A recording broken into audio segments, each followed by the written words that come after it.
Por que seu cérebro inventou Deus? A história secreta da nossa mente. Ei, como você está? Prepare-se porque vamos fazer uma viagem alucinante. Hoje não vamos falar se Deus existe ou não. Essa é outra conversa.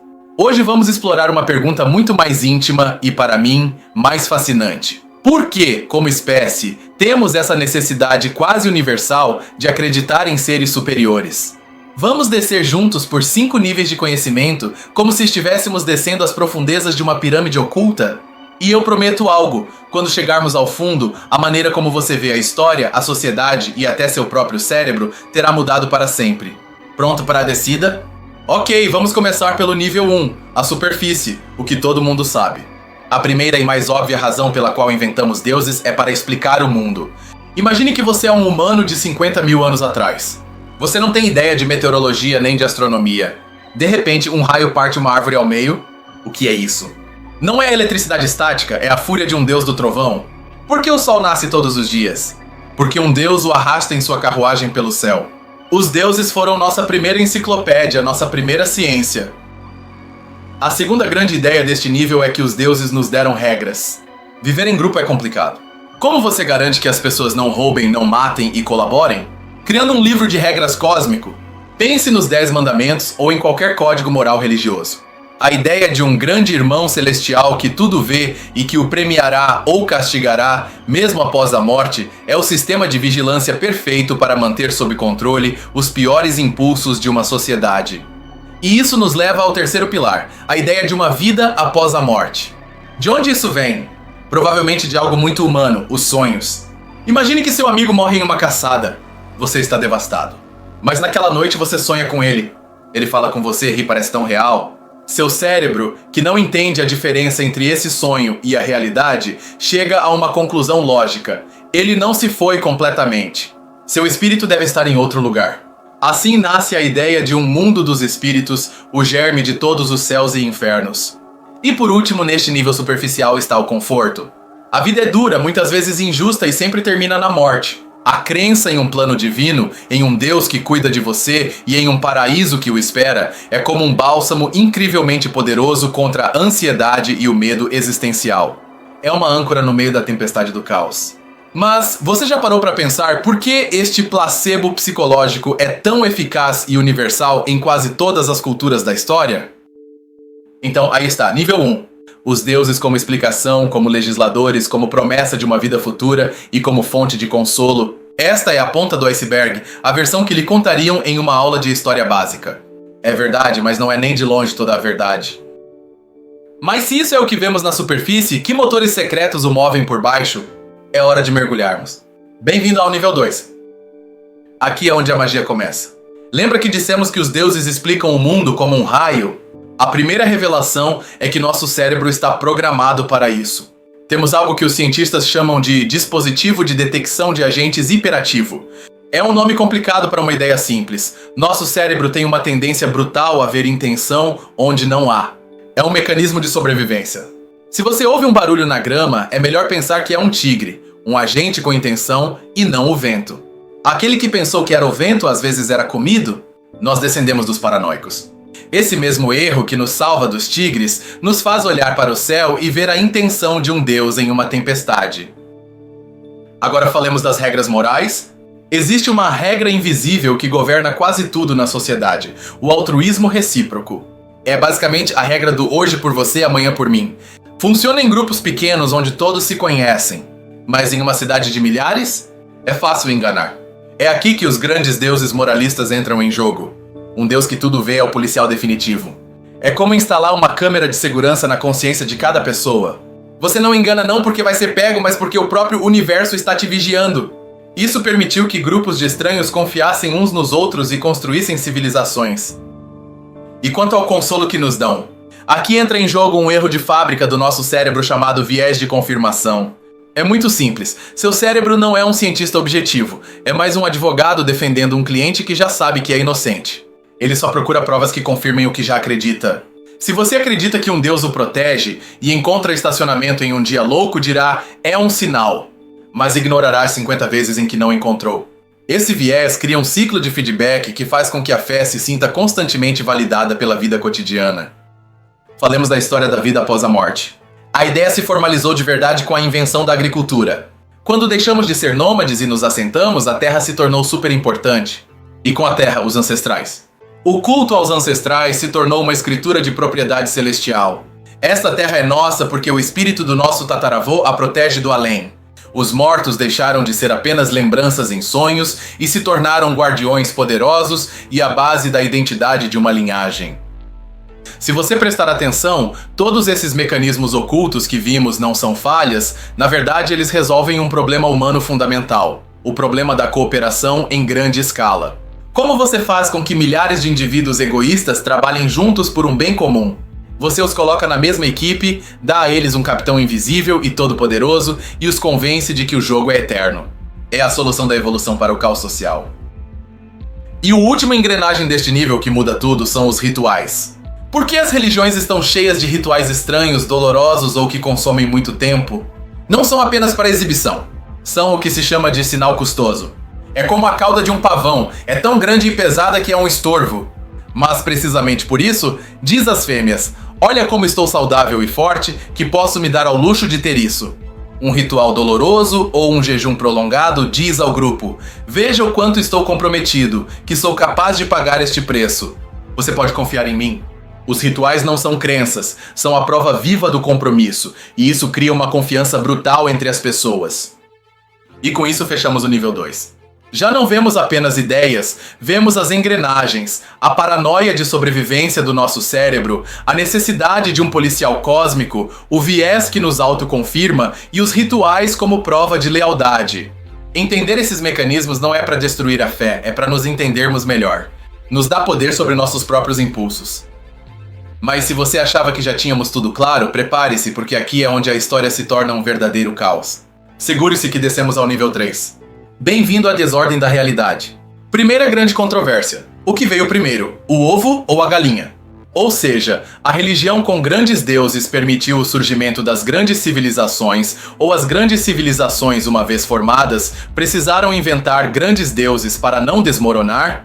Um lado diz: precisávamos acreditar em um Deus justiceiro para poder confiar em estranhos e construir uma cidade. O outro lado responde: não, primeiro construímos cidades caóticas e depois inventamos esses deuses para pôr ordem. O debate está acalorado. Agora, um segredo.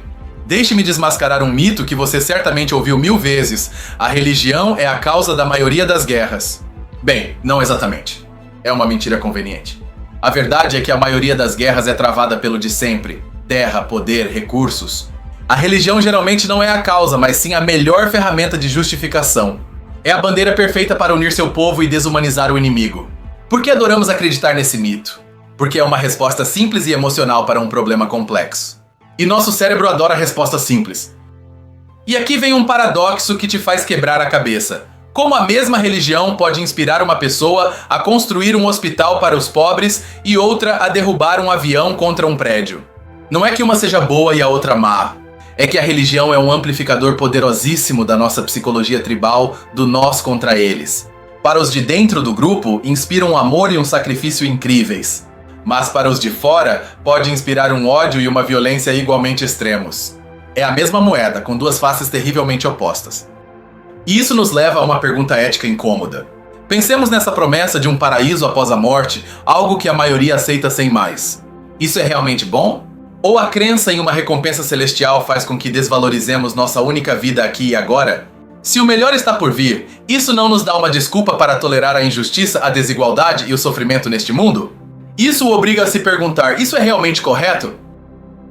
Até a forma como debatemos sobre isso mudou. Pense no ateísmo. Durante séculos, ser ateu era um segredo perigoso, uma sentença de morte. Depois, no iluminismo, tornou-se uma postura filosófica para uma elite. Hoje, com figuras como os novos ateus, tornou-se uma crítica ativa e às vezes militante da religião. A batalha não terminou, simplesmente mudou de campo e de armas. Tudo isso nos conecta com um problema fundamental da condição humana que a religião tentava resolver: a necessidade de sentido.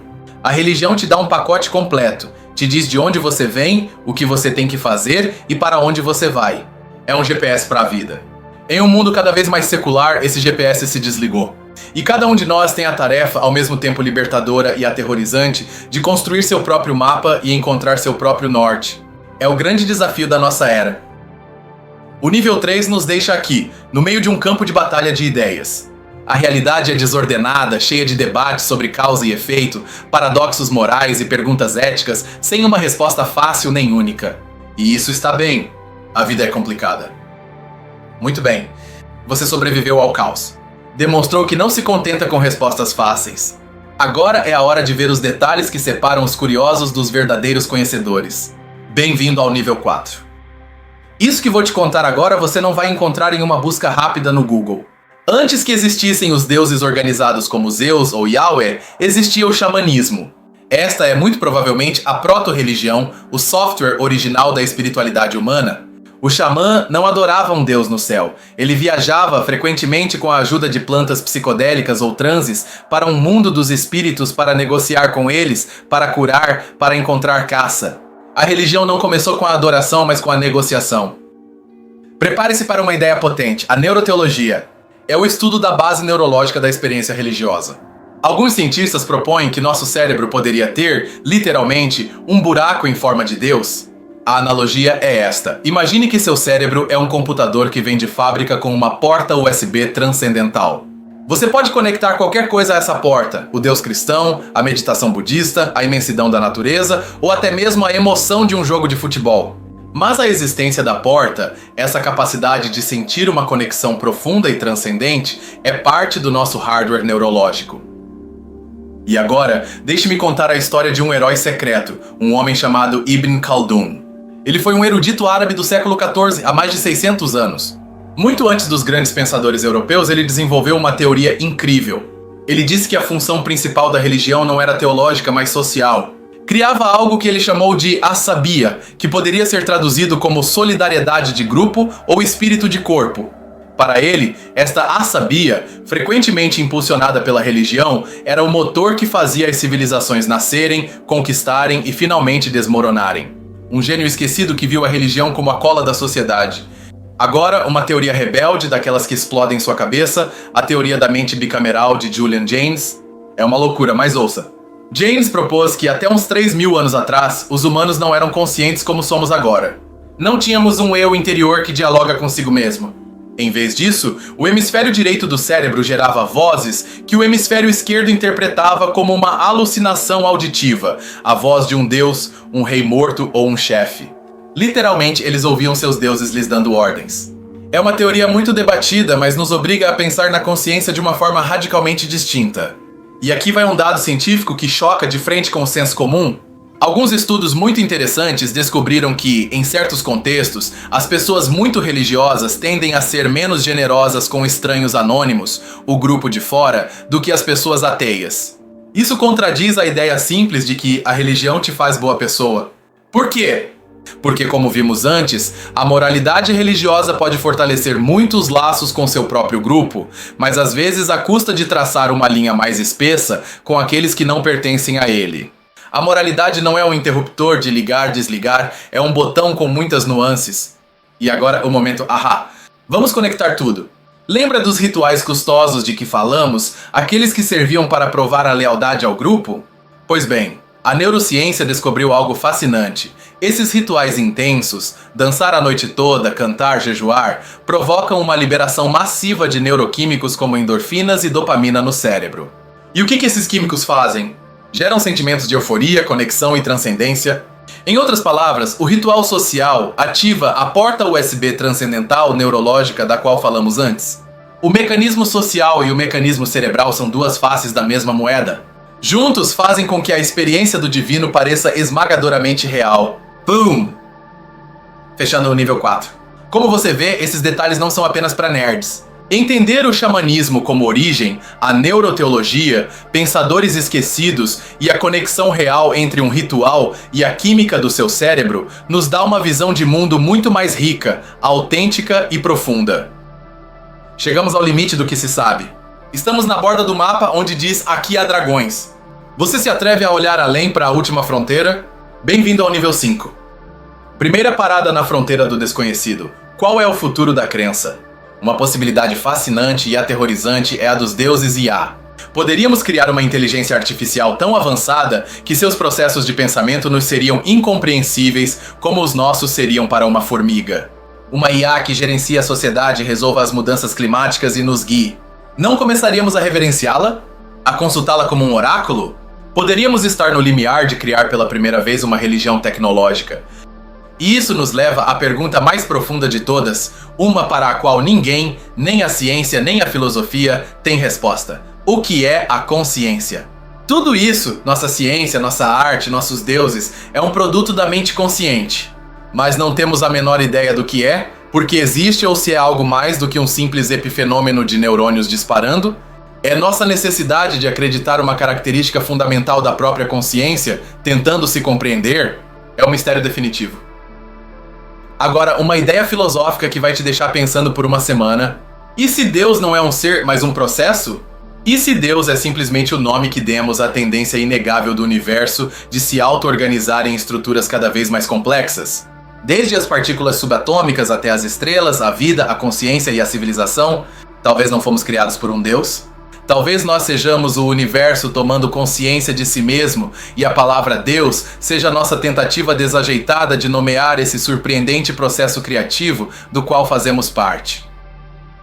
E isso é chave para o nosso futuro como espécie. Entender o motor da crença é uma questão de sobrevivência. Os mesmos mecanismos psicológicos que nos permitiram construir civilizações, a lealdade ao grupo, os valores sagrados, o nós contra eles, são os que agora estão alimentando nossas piores crises. O nacionalismo extremo, o fanatismo político, a negação das mudanças climáticas. Se pudéssemos aprender a hackear nossa própria mente e direcionar essa incrível necessidade de acreditar para metas compartilhadas e universais, como a sobrevivência do planeta, poderíamos desbloquear um nível de cooperação global que hoje parece impossível. E aqui te deixo a última ideia, a mais provocadora. Sempre nos perguntamos se nós inventamos Deus. Mas e se a pergunta for ao contrário? E se a ideia de Deus nos inventou? Pense nisso como um meme, um vírus da mente que apareceu nos primórdios da humanidade. Essa ideia, a de um ser superior, era tão poderosa para unir grupos e garantir a sobrevivência que começou a se replicar e a mutar. E no processo, a seleção natural favoreceu os cérebros e as sociedades que eram melhores hóspedes para essa ideia. Em certo sentido, talvez não sejamos os criadores de Deus. Talvez sejamos o veículo que a ideia de Deus construiu para si mesma para viajar através do tempo. Ufa! Respire fundo. A viagem pelos 5 níveis terminou. Chegamos da superfície ao abismo mais profundo da especulação.